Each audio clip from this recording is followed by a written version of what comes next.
Archipel, par Janine Courtillon et Sabine Raillard, en collaboration avec Hélène Gauvenet et Marc Argot. Cours de français langue étrangère, réalisé par le Crédif, École normale supérieure de Saint-Cloud, avec le concours de la mission laïque française. Unité 8.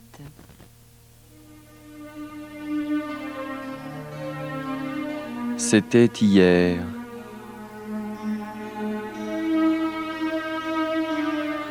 Bien coiffés, bien vêtus, ils regardaient droit devant eux, conscients de poser pour l'éternité. Un instant, leur rêve s'arrêtait, se fixait sur le mystère d'un appareil et sur l'homme magicien. Puis ils s'échappaient, s'envolaient à nouveau vers cet avenir dont un jour il ne resterait que cet instant arrêté, cette photo jaunie. Unité 8, situation 1, les tomates.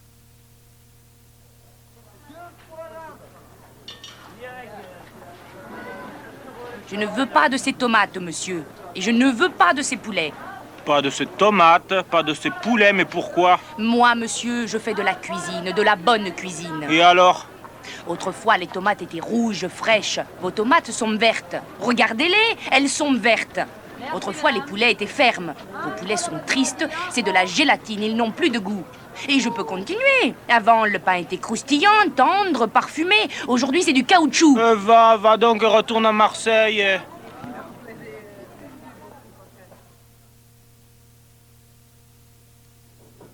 Vous auriez pas du feu, monsieur, s'il vous plaît? Non, je n'en ai pas. Mais comment? Tu fumes à ton âge. À mon âge? Mais qu'est-ce que vous croyez? J'ai 12 ans, moi. Tu as 12 ans. Et tes parents te laissent fumer. Oh, vous savez, ils me voient pas. Et puis chez moi, mon père dit jamais rien. Moi, de mon temps... C'était pas pareil, hein? Non, c'était défendu. Mais remarque, Oui, quoi? on fumait en cachette. Vous voyez, c'était la même chose. Et en plus, vous étiez hypocrite. Il n'y a plus d'enfants. Ça, c'est une Gauloise. C'est pas méchant. Et vous, monsieur, vous n'avez pas de feu? Si, tiens. Merci. Unité 8. Situation 3. Chez le juge.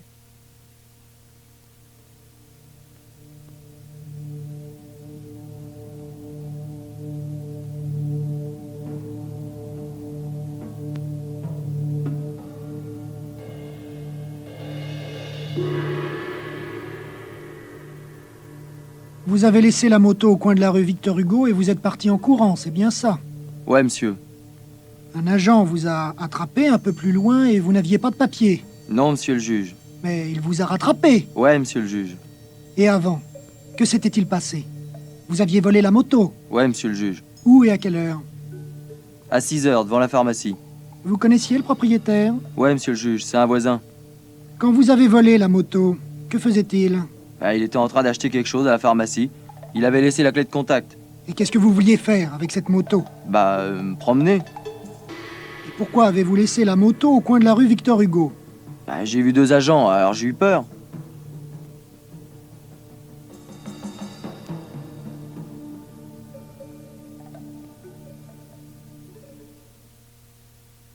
Unité 8, situation 4, la fable de Perrette, d'après Jean de La Fontaine.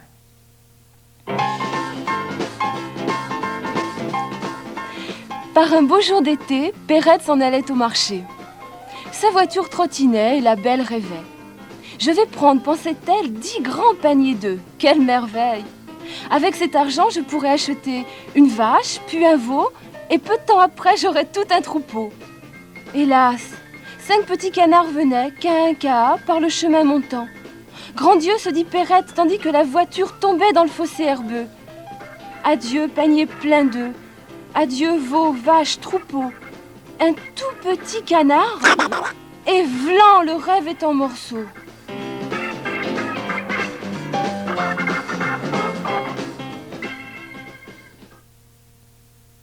Unité 8, situation 5, un drôle de rêve. J'ai fait un drôle de rêve cette nuit. Ah bon? Raconte.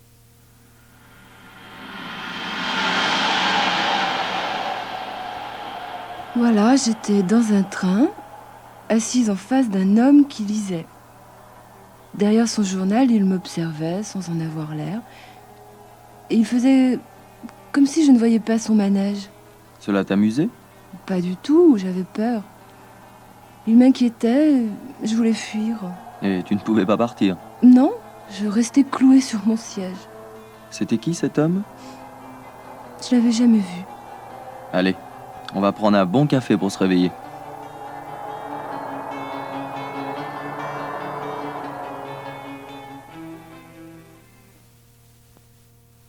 Unité 8. Exercice à choix multiples. Voici 3 phrases. Une seule correspond à la situation. Dites si c'est la première, la deuxième ou la troisième. Situation 2. Mois de mon temps.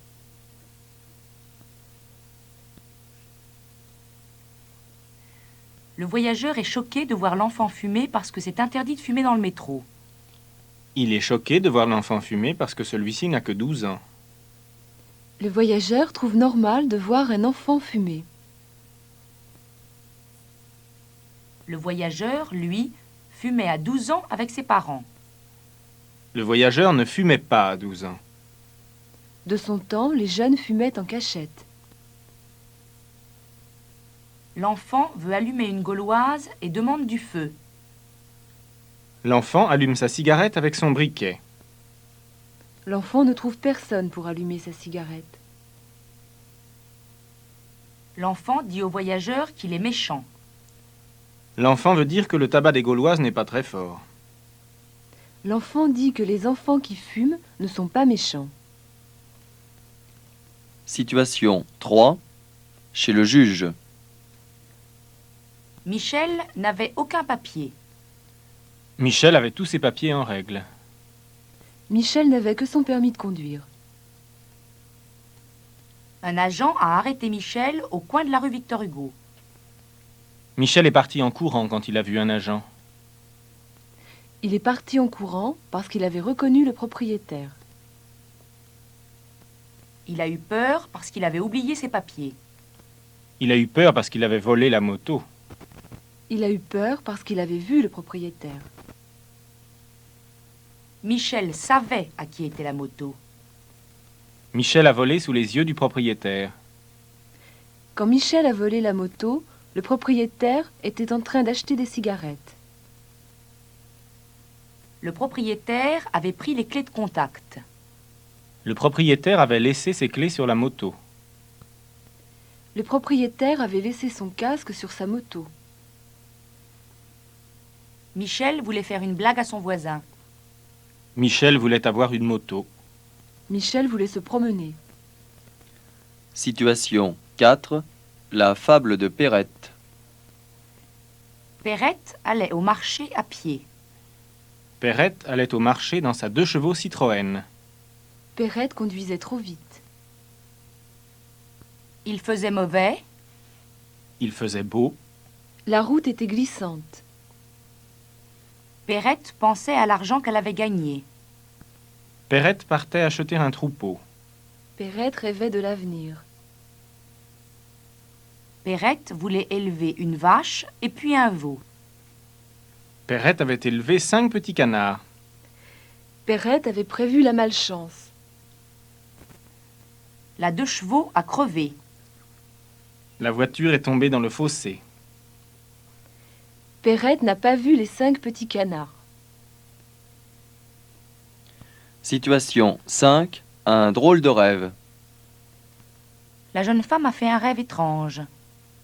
La jeune femme a fait un rêve drôle. La jeune femme a fait un cauchemar. Elle était dans un avion à côté d'un homme qui fumait. Elle était assise dans un train en face d'un homme qui lisait. Elle était debout dans le couloir d'un train contre un homme qui lisait. Il cherchait à se faire remarquer d'elle. Il faisait semblant de s'intéresser au paysage. Il ne voulait pas qu'elle remarque qu'il la regardait. Le voyageur avait l'air inquiet. La jeune fille trouvait l'homme au journal inquiétant. Le voyageur ennuyait la jeune femme. Elle n'arrivait pas à sortir du compartiment. Elle n'arrivait pas au terme de son voyage. Elle finissait par sortir du compartiment. Les femmes autrefois. En 1789, il y avait plus d'hommes que de femmes qui, le jour de leur mariage, pouvaient signer les registres. En 1789, plus de femmes que d'hommes pouvaient signer les registres de mariage. Au XVIIIe siècle, un nombre égal d'hommes et de femmes ne savaient pas écrire leur nom. Vers 1850, l'industrie textile payait également les hommes et les femmes. Vers 1850, l'industrie textile employait moins de femmes et de fillettes que d'hommes. Vers 1850, l'industrie textile exploitait les femmes et les fillettes. Dans le Massachusetts, une usine de chaussures occupait davantage d'hommes que de femmes. Dans une usine de chaussures du Massachusetts, les femmes recevaient les mêmes salaires que les hommes. Au XIXe siècle, à Lynn, Massachusetts, les femmes étaient beaucoup moins payées que les hommes. À Paris, en 1870, la moyenne des salaires féminins était la même que celle des salaires masculins. La moyenne des salaires masculins était 2 fois plus élevée que celle des salaires féminins. À Paris, en 1870, les femmes ne travaillaient pas. Au XIXe siècle, les secrétaires étaient aussi bien des hommes que des femmes. Au XIXe siècle, Alexandre Dumas encourageait les femmes à travailler. Au XIXe siècle, les secrétaires étaient des hommes. Unité 8. Le château de ma mère, de Marcel Pagnol. Extrait. Souvenirs d'enfance. Le matin, à 6 heures, il faisait encore nuit. Je me levais en grelottant et je descendais allumer le grand feu de bois. Puis je préparais le café que j'avais moulu la veille pour ne pas réveiller ma mère. Pendant ce temps, mon père se rasait. Au bout d'un moment, on entendait grincer au loin la bicyclette de l'oncle Jules, ponctuelle comme un train de banlieue. Son nez était aussi rouge qu'une fraise. Il avait de tout petits glaçons dans sa moustache et il frottait vigoureusement ses mains l'une contre l'autre comme un homme très satisfait. Nous déjeunions devant le feu en parlant à voix basse. Puis la course de Lily résonnait sur la route durcie.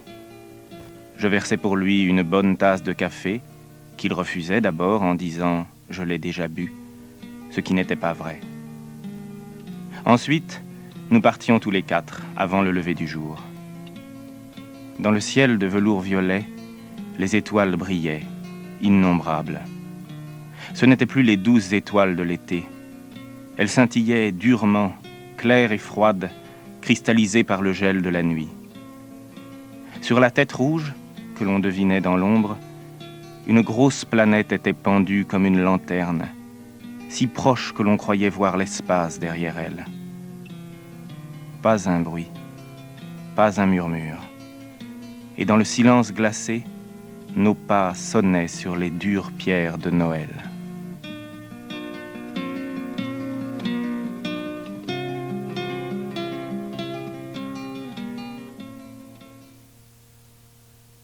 Unité 8. Barbara, de Jacques Prévert.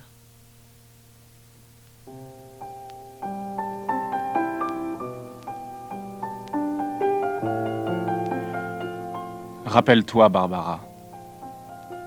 Il pleuvait sans cesse sur Brest ce jour-là. Et tu marchais, souriante, épanouie, ravie, ruisselante, sous la pluie. Rappelle-toi, Barbara. Il pleuvait sans cesse sur Brest. Et je t'ai croisée rue de Siam. Tu souriais, et moi je souriais de même. Rappelle-toi, Barbara.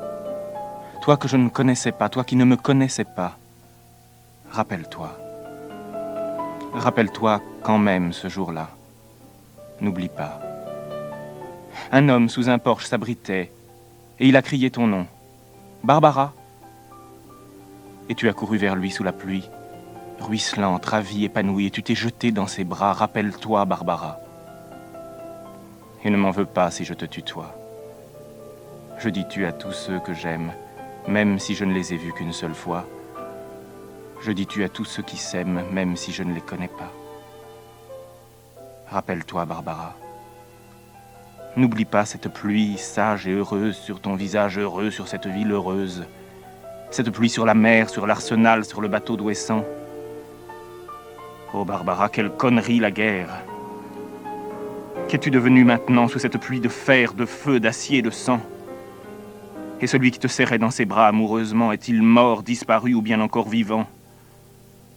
Oh, Barbara. Il pleut sans cesse sur Brest, comme il pleuvait avant. Mais ce n'est plus pareil et tout est abîmé. C'est une pluie de deuil, terrible et désolée. Ce n'est même plus l'orage de fer, d'acier, de sang. Tout simplement des nuages qui crèvent comme des chiens. Des chiens qui disparaissent au fil de l'eau sur Brest et vont pourrir au loin, très loin de Brest, dont il ne reste rien.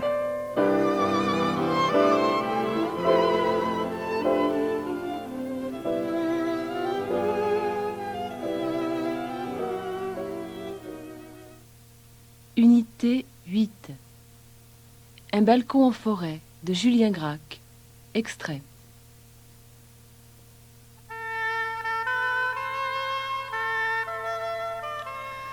Grange s'ennuyait. Il reprit le train pour la campagne. Il quittait l'auberge, le matin de bonne heure, ayant à sa droite la Vienne qu'on apercevait entre les peupliers encore nus, derrière ses longues écharpes de brume.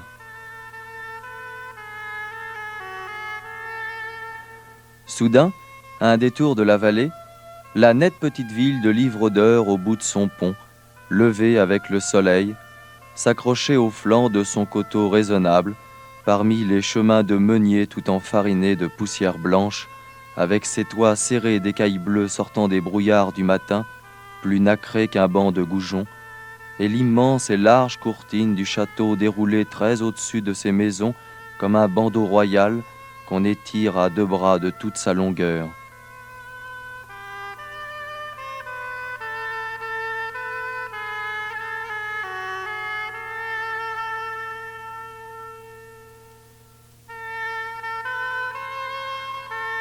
Il passait le pont avec les premières charrettes paysannes du marché et buvait de bonne heure, parfois à jeun, dans un minuscule café ombreux derrière ses caisses de fusain, le petit vin rosé des coteaux de la Vienne. On écoutait dans les étroites rues montantes les carrioles cerclées de fer et les tonneaux roulés sur le pavé rond. Unité 8. La laitière et le pot au lait. Fable de Jean de La Fontaine.